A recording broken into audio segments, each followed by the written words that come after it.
All right, y'all. What's up? What's up? This is your boy Derek Bump said, whatever you know me as, coming to you live from my personal page.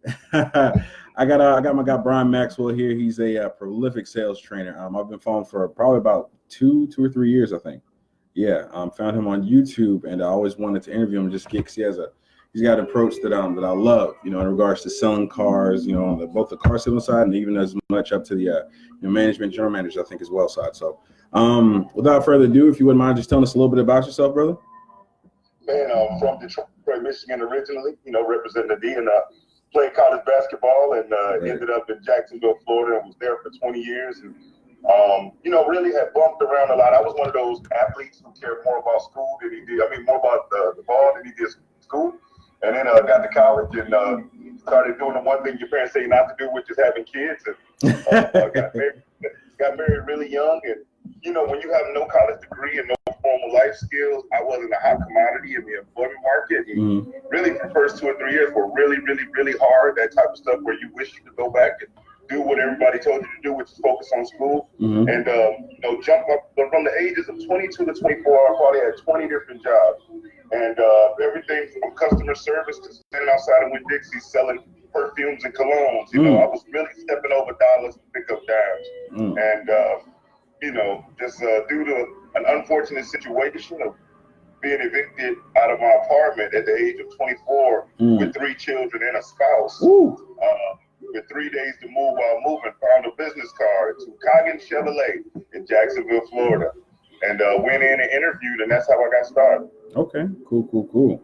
So I know that you do sales training now. So how did you kind of cross over from working at the dealership to more the training side of it? Well, really what it was, when I first got in there, I tell everybody, I was one of the worst salespeople that a dealership could have. I was your typical inner city kid, former jock, who thought he knew everything and really believed that sales was about the gift of gab. And fortunate for me, I worked with one of the best sales guys I had ever seen, a guy named Leon Frazier. And man, this guy was, making $250,000 a year. He was setting all types of records. He got the record right now in Jacksonville for selling 72 units in 1 month. Wow. And, I used to watch these guys move, but I would be over in that circle with the other guys that would be hating on the ones that was doing well. Saying, well, we over there drinking coffee, talking crap, and not wanting to talk to any customers. And, I was really bumping my head. It was one of the things where I almost quit 7 times, probably almost got fired 14 times. Wow. And really complicated the game. And it was really one of the veteran guys that pulled me to the side and said, listen, man, if you want to be successful like you say you do, and you're serious about getting money the way you claim to be, you have to do what successful people do. And I really thought I was, Derek, up to that point. But he gave me a copy of the first real book I ever read. It was How to Win Friends and Influence People.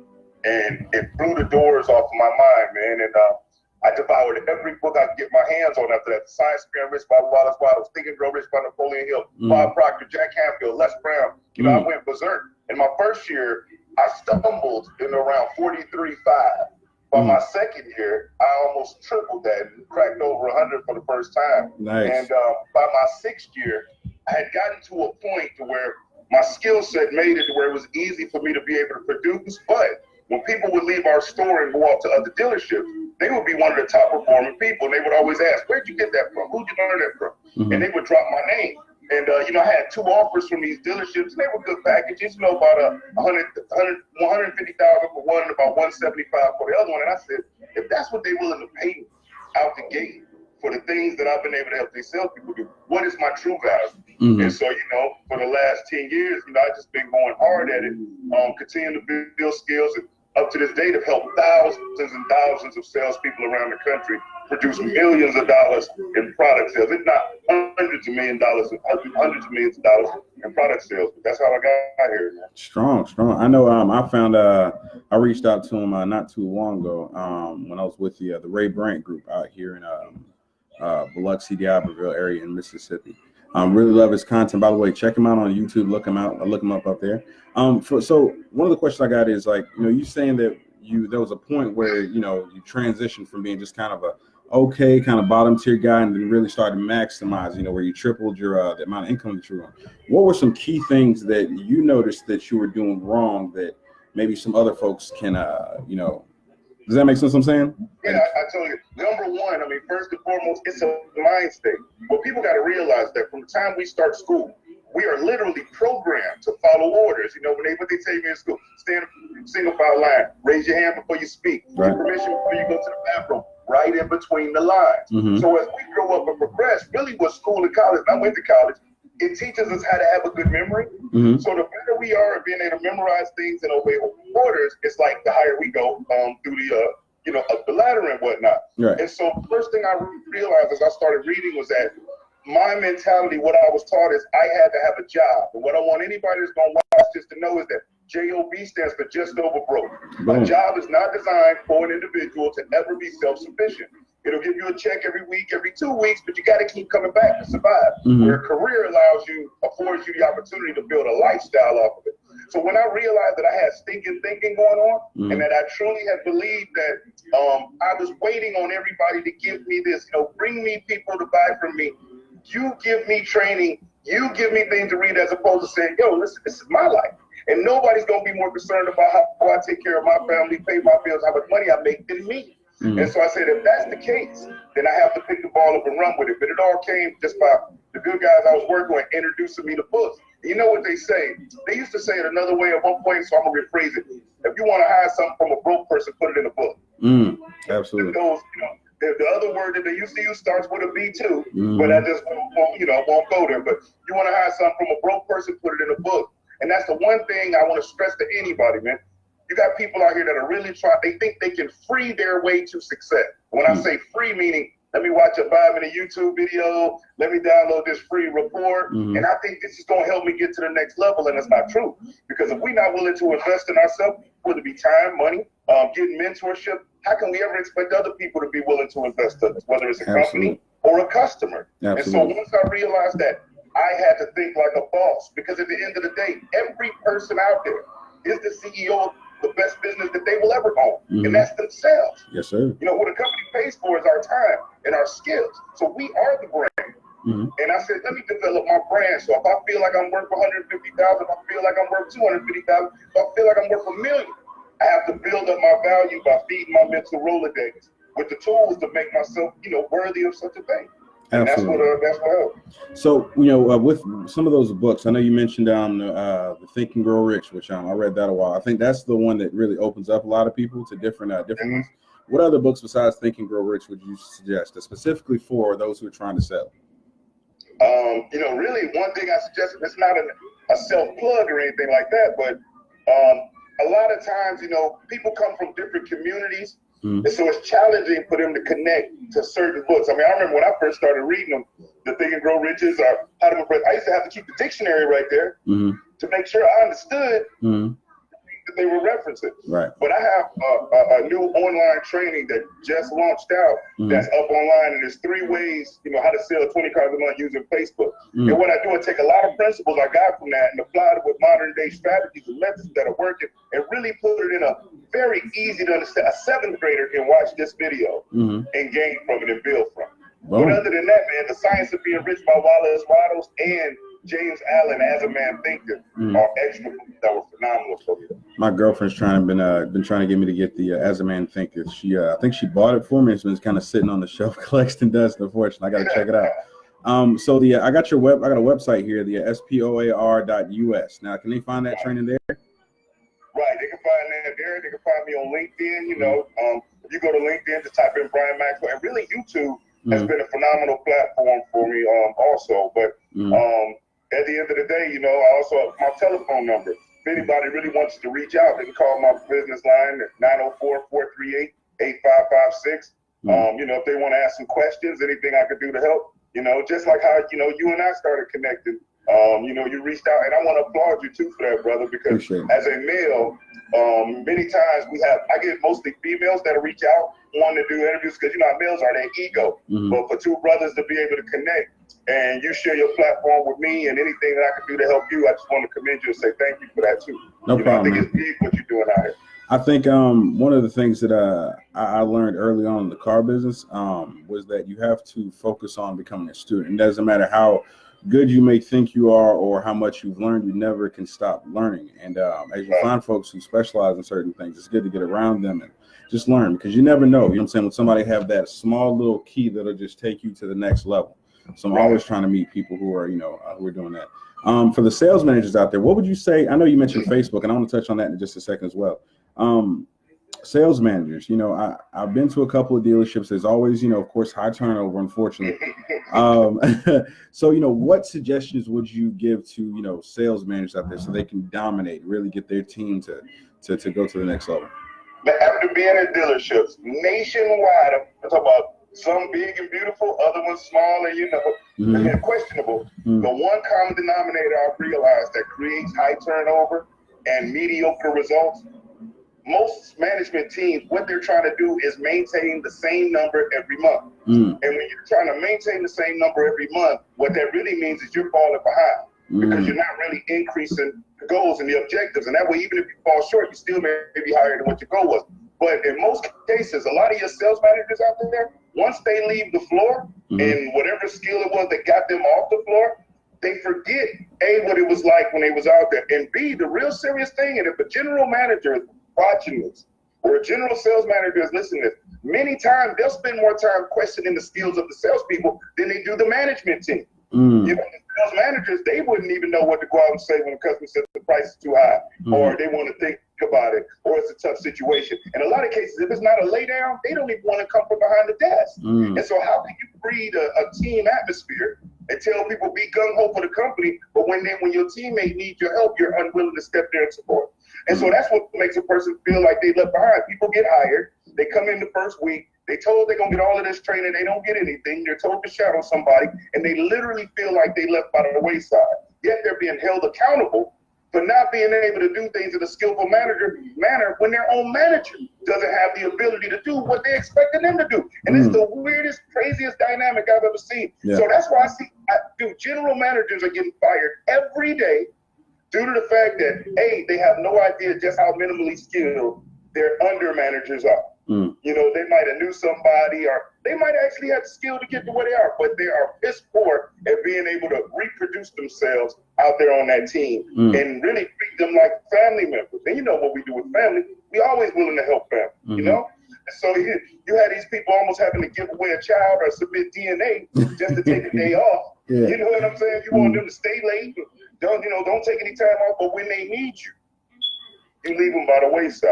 That's so huge, man. I think when I first, because I have a similar story. I got into car sales and absolutely was terrible at it.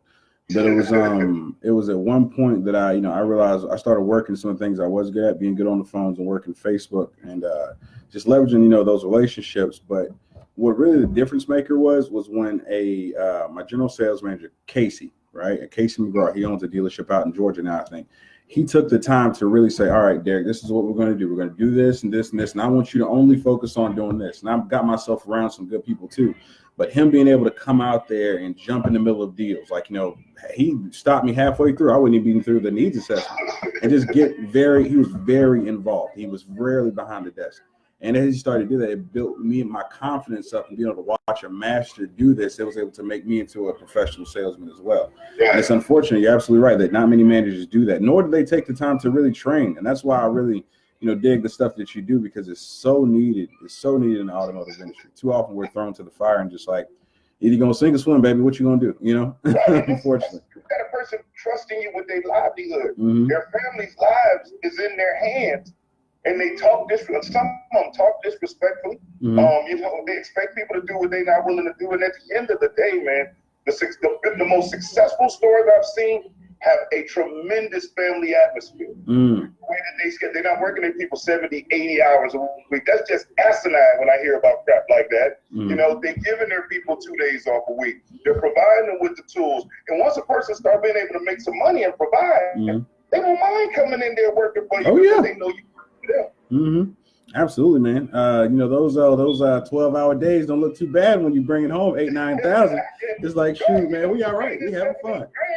Yeah, you all right, but you bringing in $400 a week, or and your wifey or your husband or your partner is saying, dude, you work 70 hours and this is what you making less than $300. And it just doesn't make sense. Absolutely. So with Facebook specifically, I have a class that I teach, fairly often. I'll say, from time to time I'll go around and give it. But with Facebook, how do you specifically go out there and what's one of the tips from your to get to 20 cars a month using And Facebook? see, with me with Facebook, a lot of people got on there. They were paying for the friends and all of this stuff, and I believe that all of that's bull. That's a waste of money. Yeah. Never pay for fake or just for likes or subscribers. So even with that, my Facebook personal page has never been used for business. But the greatest thing that I had found when it came to that was the Facebook ads portion of Facebook, where when you get into that, it is so specific. Where let's just say if you do prices of Toyotas, you can literally target men or women between the ages of 35 and 45 who have an interest in Toyotas or Nissans, who live within a specific zip code, who make a certain amount of money, and then you can set your bid. If you only got $20, throw $20 up there, and then you can set your own CPC or cost per click or cost per impressions, whichever one a person wants to do, or cost per views, whichever one they want to do. But Facebook ads is the most targeted way, and post boosts. Where if you went on Fiverr and created a quick, whether it be you shot a video yourself of 1 to 2 minutes, or you paid somebody to do an explainer or whiteboard video for you of 1, 2, or 3 minutes, man, you could post that on your page and drop $20, boost your post, and get yourself in front of a couple $1,000s, as long as it's relevant to what they're interested in. So, absolutely. And see, people, this is what people do. They'll go on and they'll put one post up on Facebook. They get no likes, or because we're like junkies now. People are like junkies. If they put some up and nobody's liking it, their feelings are hurt. When I tell folks all the time, McDonald's is one of the most well-known companies in the world. Kids 2 years old know who they are. People all over the world, you have McDonald's. And I say, but yet they're on our TV, on our radio, and on our social media 24 hours a day, 365 days a year. Yep. Why? Because they know that the general public has short attention span. And so to stay at the top of the mind, you have to consistently, be in front. I'm actually reading a book right now by a guy named, oh my God, it's called Persuasion, Robert Cialdini. Okay. Robert Cialdini is called The Art of Persuasion. And one of the things that they tested out is people, when they market, they think that if they put the same ad up consistently, it'll get worn out, people don't want to see it anymore, yada, yada, yada. And it was completely opposite.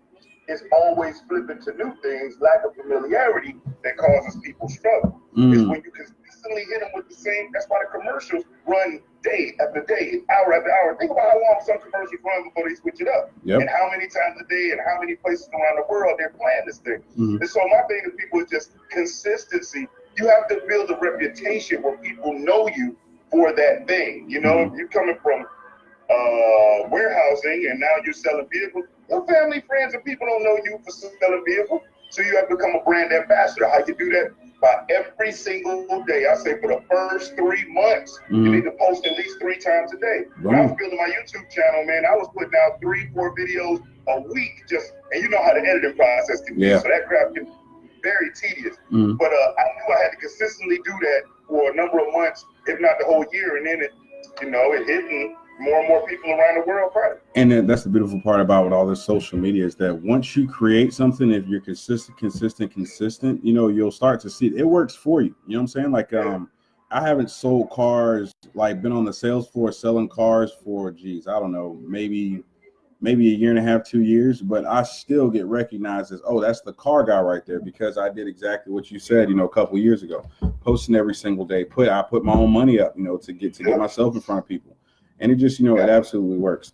We're going to kind of wrap it up here because I gotta jump on another call real quick in just a second. Yes, sir. But I do appreciate you so much, man. If you would mind, just shout out, where they can find you again, your different social media platforms, and your website again. Absolutely. Thank you, Derek. And, if you're looking for more information, you can go to spoar.us. You can go to LinkedIn, type in Brian Maxwell, or go to YouTube and type in Brian Maxwell. And make sure you shoot me a message. Let's communicate. Let's touch base. Bada bing, bada boom. Hey, man, it was a pleasure doing this with you. Thank you so much, man. I'm learning a lot, and I'm glad we on the same page with a lot of stuff, man. That's what's up. Let's talk soon, man. For sure, brother. Be safe, man. All right, brother. You too.